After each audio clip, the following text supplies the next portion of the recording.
It is a very good morning to you all and welcome to the Breakfast Club right here on Asake. My name is Fungai Mawada. And as you probably know that the month of May is dedicated to hashtag Mental Health Awareness Month, essentially where we talk about different issues surrounding mental health issues.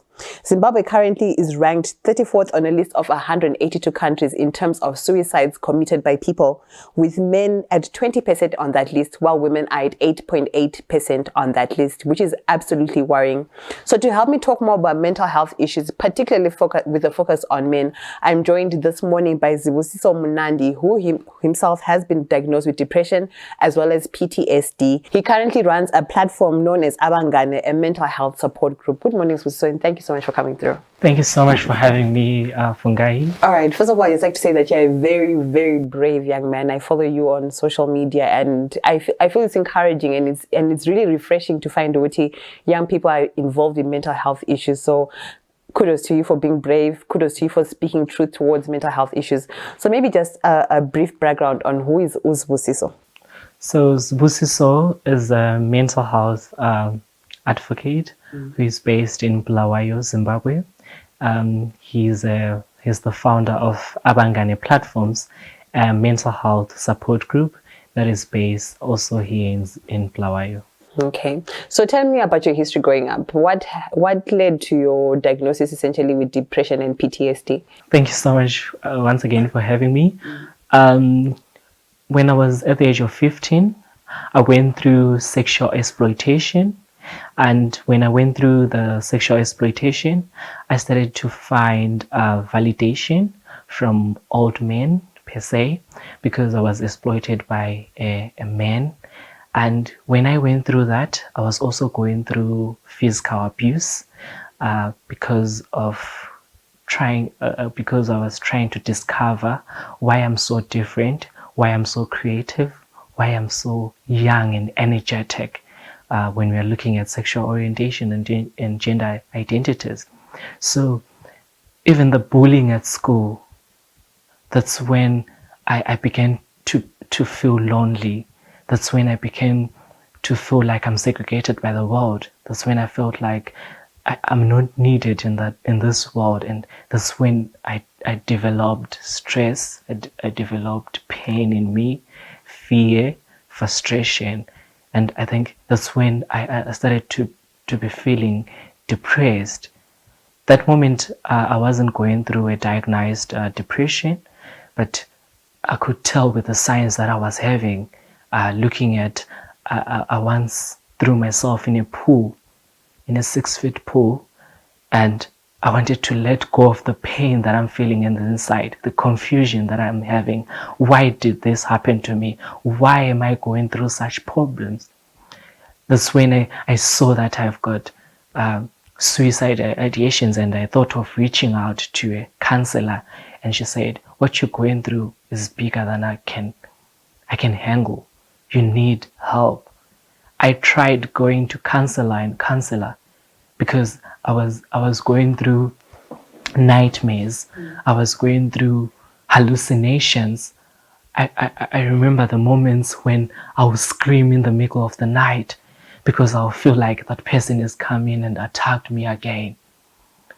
Those are the moments when I was also longing for a counselor, but I couldn't find someone who could assist me because they were like, what you're going through is bigger. That's when, until I met Nanji, and she referred me to a psychologist, who then gave me a diagnosis of saying I've got depression and post-traumatic stress disorder.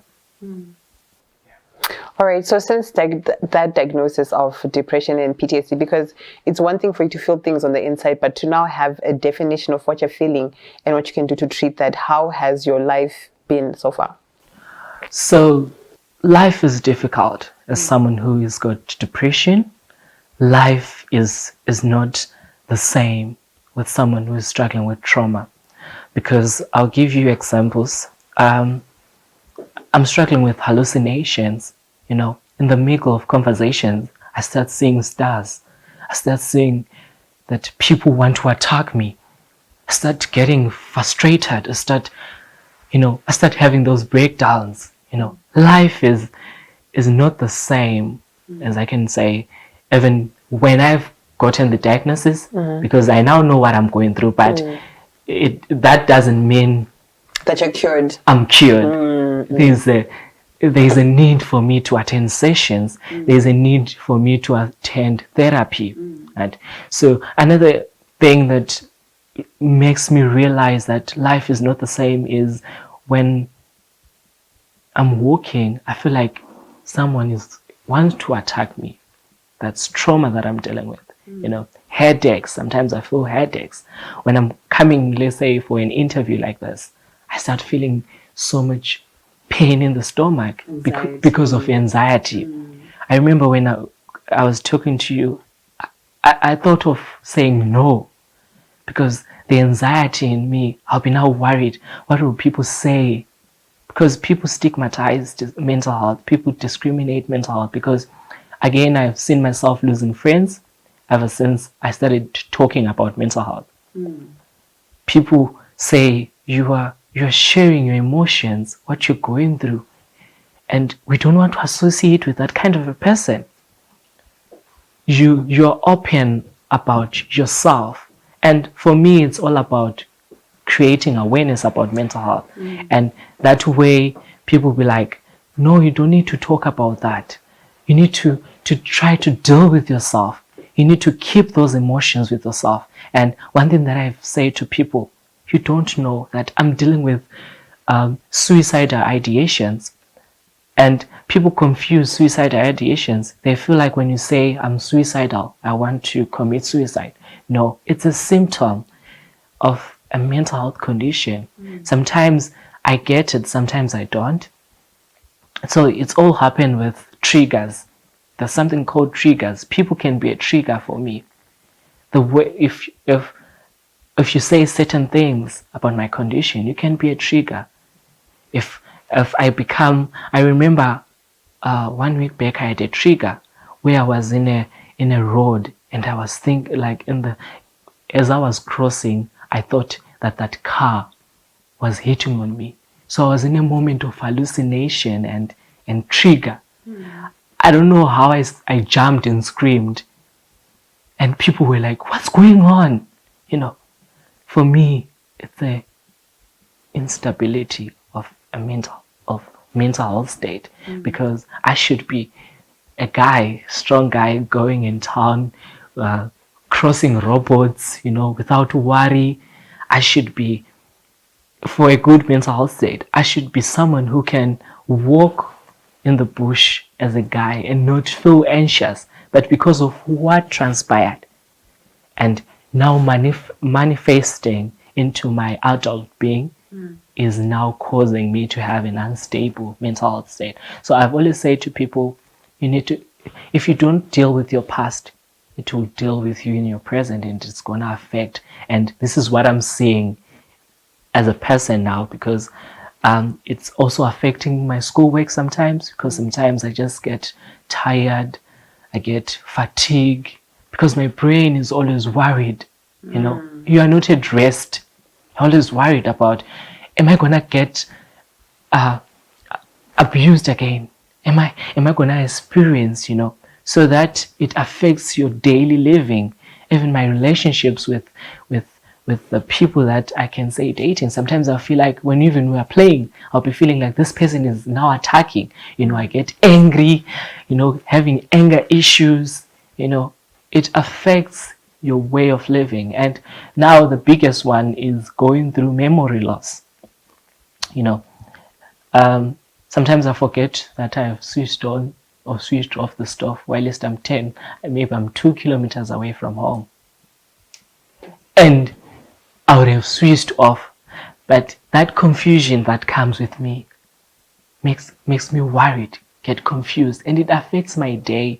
It affects how I live and become productive as an individual. I hear you, and thank you so much for opening to that. And I feel like a lot of young people actually don't know how to voice their emotions or what they're feeling in the leg. So it's so brave of you to come through and actually highlight that. So I was talking about Mental Health Awareness Month, which is the month of May and the likes, and I was talking about how there's a high rate of suicides particularly amongst men, sitting at 20% in Zimbabwe. Why do you think it's so hard for men to open up about their emotions or how they feel or around really mental health issues? I'll take it, I'll use me as an example. It's very difficult for me to come home and say, I'm not okay, emotionally and mentally. And say, I'm going through something, because they believe a boy should be a strong person. That's how our society has been, our culture. Indoda kaikali, munumrumi achemi. That has been our culture. Even in funerals, you're told that a man doesn't cry over the death of your wife. You know, we are taught to bottle our emotions. So it's very difficult for a man with a wife and saying, you know, angla mali, I don't have money for this. You know, he prefers to bottle his emotions about economic hardships, social hardships, you know, sometimes. So that environment is very hard for men to say, I'm not okay, because our culture has created an environment that says no man is supposed to speak out, you know, but there is a need, because more men are struggling outside here, you know, things are not okay. We've been in lockdowns, you know, people have lost job. That losing job, it's a problem on its own, because you're now worried about where am I getting my family the next bread, you know. And with that said, I feel we need to revisit our cultural doctrines, where we say men shouldn't cry, and say it is not okay for a man to say I'm not okay. Absolutely, and I agree with that. The fact that culture is dynamic, sometimes you need to move away from old practices that don't suit us anymore, particularly in this digital age, you know, because triggers can be found online or anywhere, literally. So tell us about the platform that you then set up called Abangane. So when I was going through my emotional and mental problems, I was trying to get why am I depressed, you know.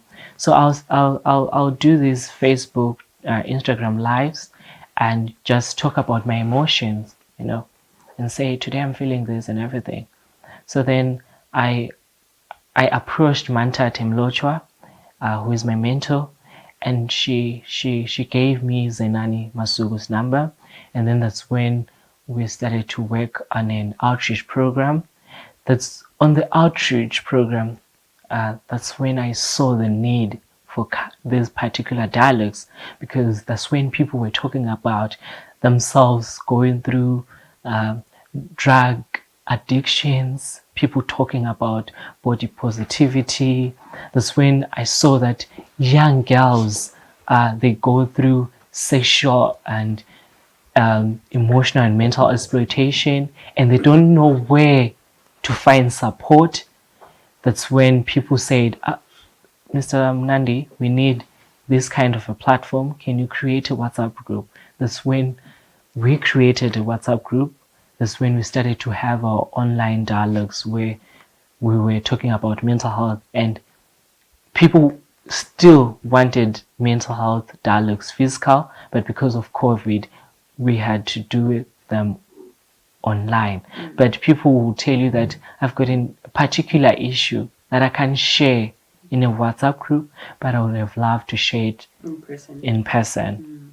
Yes. So those are the other issues that young people were raising, that we really need to have physical dialogues where we just talk one-on-one, and we are safe. We know that our information that we share about is not linked.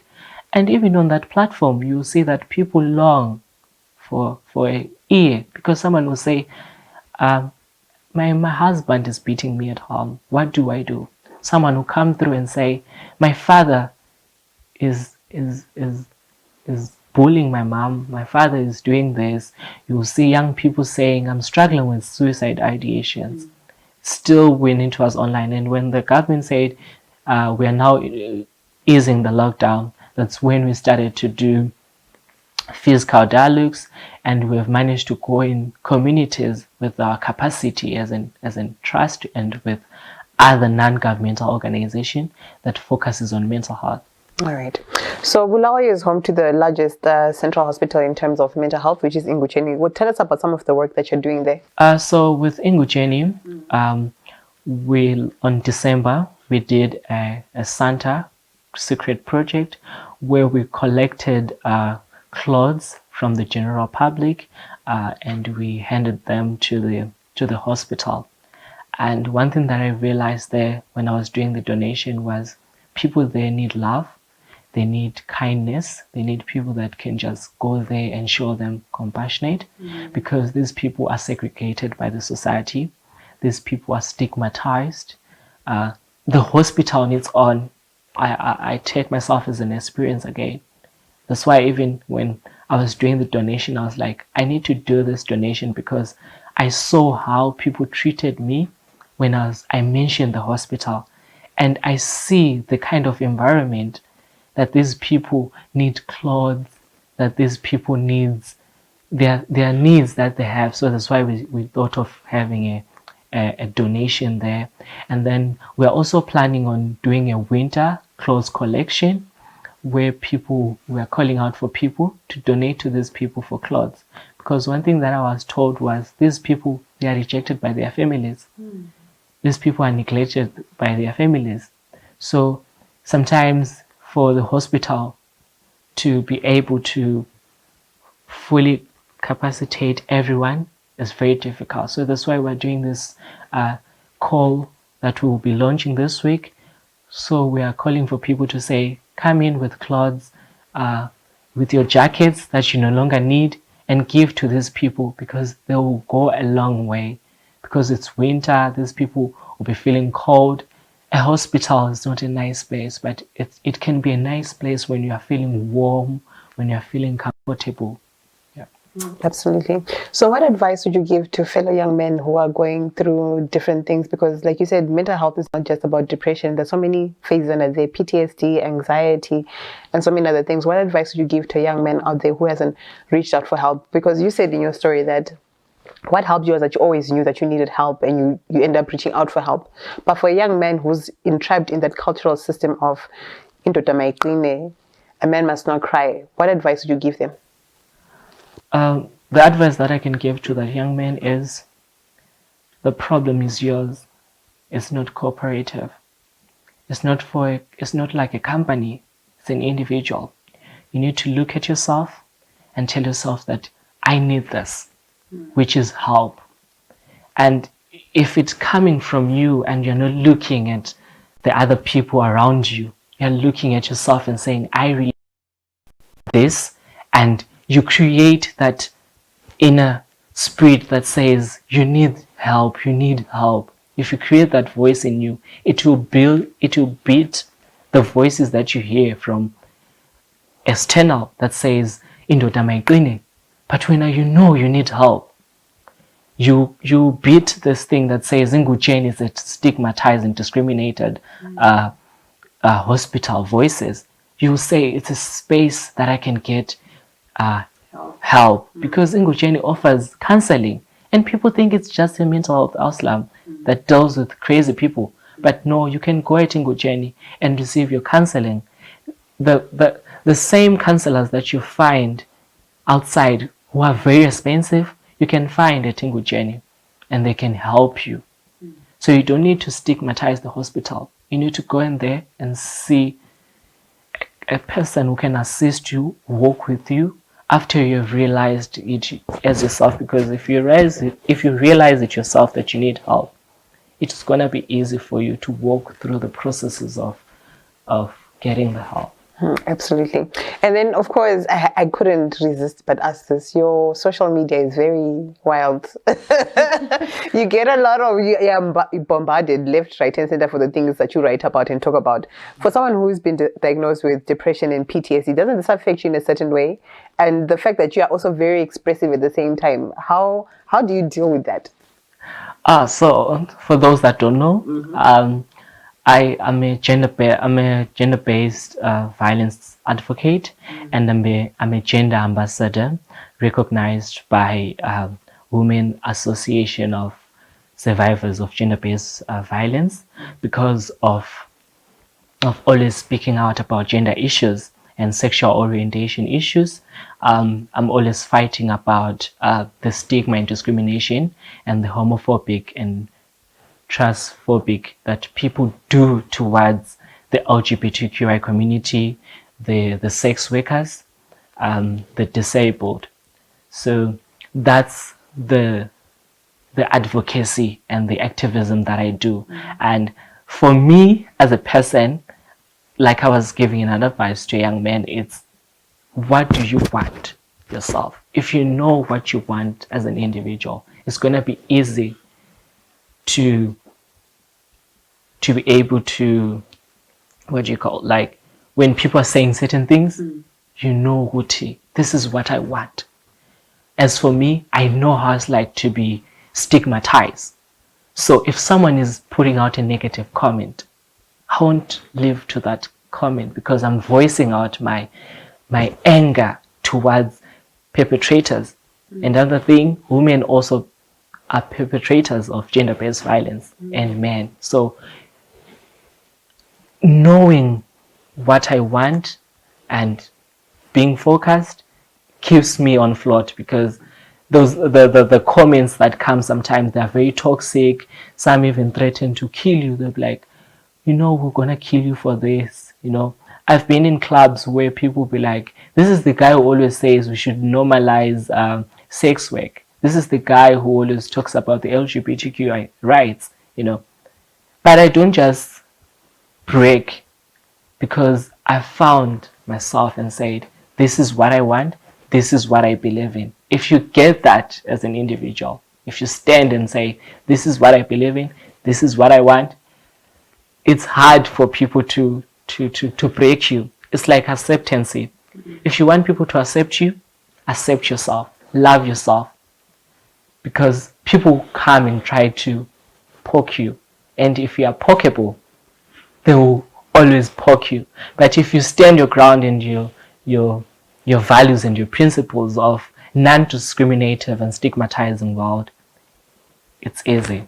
Wow, absolutely amazing. You're such a brave young man, and I wish you all the best, whether with your diagnosis. I hope that you get to a point one day where you certainly maybe not get over this issue, but then you can live an as normal life as possible. And kudos to you for all your advocacy. I know that someone out there is benefiting from your hard work. And to you at home, thank you so much for joining us once again on The Breakfast Club. Make sure you join us again tomorrow. For myself and Fungai, the team behind the scenes, goodbye.